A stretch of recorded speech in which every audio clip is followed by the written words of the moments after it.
মা বাবা ভাই বোন কেউই নাই, বিচার চাইবো কার কাছে? ঢাকা বিশ্ববিদ্যালয়ের ঘটনাটি সবাই অবগত।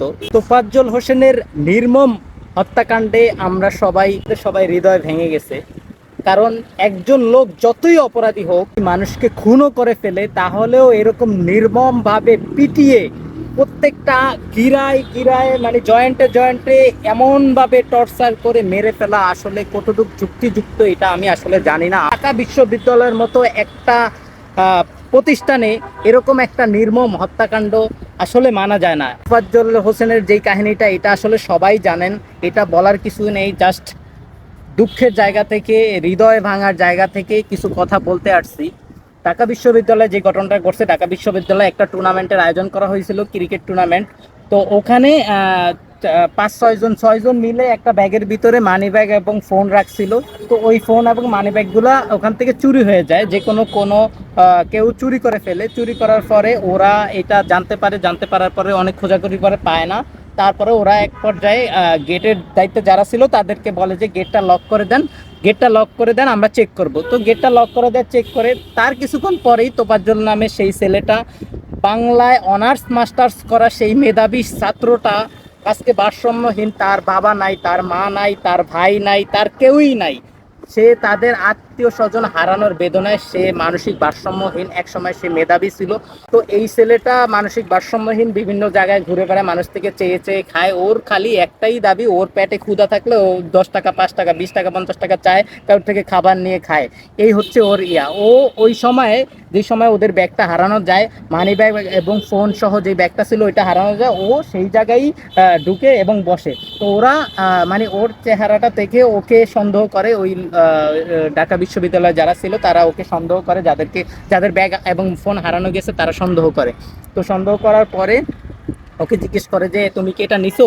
ও বলছে যে না, আমি নেই নাই, কিন্তু আমি জানি, এরকম একটা কথা আমরা শুনছি। তো এর পরিপ্রেক্ষিতে ওকে ধরে নিয়ে যায়। ভাই, একটা মানুষ যদি মানুষকে খুনও করে ফেলে, দেশে আইন আছে। একটা মানুষ, ও চুরিও করে না, ও কিছু করে না, ও বিনা অপরাধে একটা মানসিক ভারসাম্যহীন একটা লোক, মা বাবা ভাই বোন কিছুই নাই, মা বাবা ভাই বোন হারা একটা লোক আপনারা এইভাবে পিটিয়ে মেরে ফেললেন। এটা আসলে মানে হৃদয় বিতরক একটা ঘটনা। আমরা এটা সুষ্ঠু বিচার চাই এবং সুষ্ঠু তদন্ত চাই। আচ্ছা ভাই, যখন এই ঘটনাটা ঘটলো তখন এই যে ঢাকা বিশ্ববিদ্যালয়ের প্রশাসন, তখন তারা কি চোখ বন্ধ করেছিল, না তারা আসলে তারা কেন এটা পদক্ষেপ নিল না? এটা আমার বোধগম্য নয় যে ঢাকা বিশ্ববিদ্যালয় তো প্রশাসন ছিল। ঢাকা বিশ্ববিদ্যালয়ের মতো একটা বিশ্ববিদ্যালয়, সর্বোচ্চ বিদ্যাপীঠ, বাংলাদেশের সর্বোচ্চ মানে বিশ্ববিদ্যালয়, ওই জায়গায় এরকম নির্মম হত্যাকাণ্ড হয়। আরো অনেক অনেক সময় অনেক হত্যাকাণ্ড, এগুলো আসলে বলতে চাই না। সেই বুয়েট যেইখানে ঢাকা বিশ্ববিদ্যালয়ের এই ঘটনাটা আশেপাশের অনেকেই শোনার পরে ডিরেক্টলি তারা মানে মানে চোখ দিয়ে তাদের পানি বের হয়ে যায়, এমন একটা হৃদয় বিতরক। মানে আমি যখন প্রথমে ঘটনাটা শুনলাম, এরকম একটা ঘটনা, ভাই তোরা একটা ছেলেকে মাইরা ফেলবি, ও ওই সময় মানে মারা যাবে ওই সময় বলতেছে যে ভাই আমার মাইরেন, ঠিক আছে আমাকে একটু খাবার দেন, আমার ক্ষুধা লাগছে। এটা আসলে মানে কি বলবো, চোখ দিয়ে পানি চলে আসে। ও জানে যে ওরে মাইরা ফেলবে, ও ওই সময় বলতেছে যে ভাই আমাকে খাবার দেন, আমি খাবো, আমার ক্ষুধা লাগছে। ওকে খাবারও দেওয়া হইলো।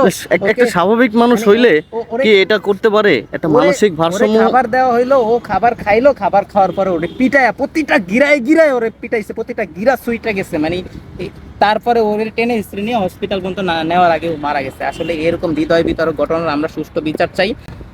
আপনারা কারা কারা এরকম সুষ্ঠু বিচার চান তারা কমেন্টে জানান। এবং পরবর্তীতে যারা এই কাজগুলো করবেন তারা চিন্তা করবেন, একটা চোরও যদি হয়, একটা হত্যাকারীও যদি হয়, দেশে আইন আছে, আপনারা এরকম কিছু হাতে নেওয়ার আগে আইনের আওতায় তুলে দিবেন। কারণ দেশে আইন আছে, আইন সুষ্ঠু বিচার করবে। আর কিছু বলতে চাই না, মনটা বেশি ভালো না। সকলে ভালো থাকবেন, সুস্থ থাকবেন, দেখা হবে নতুন কোনো ভিডিওতে। আসসালামু আলাইকুম।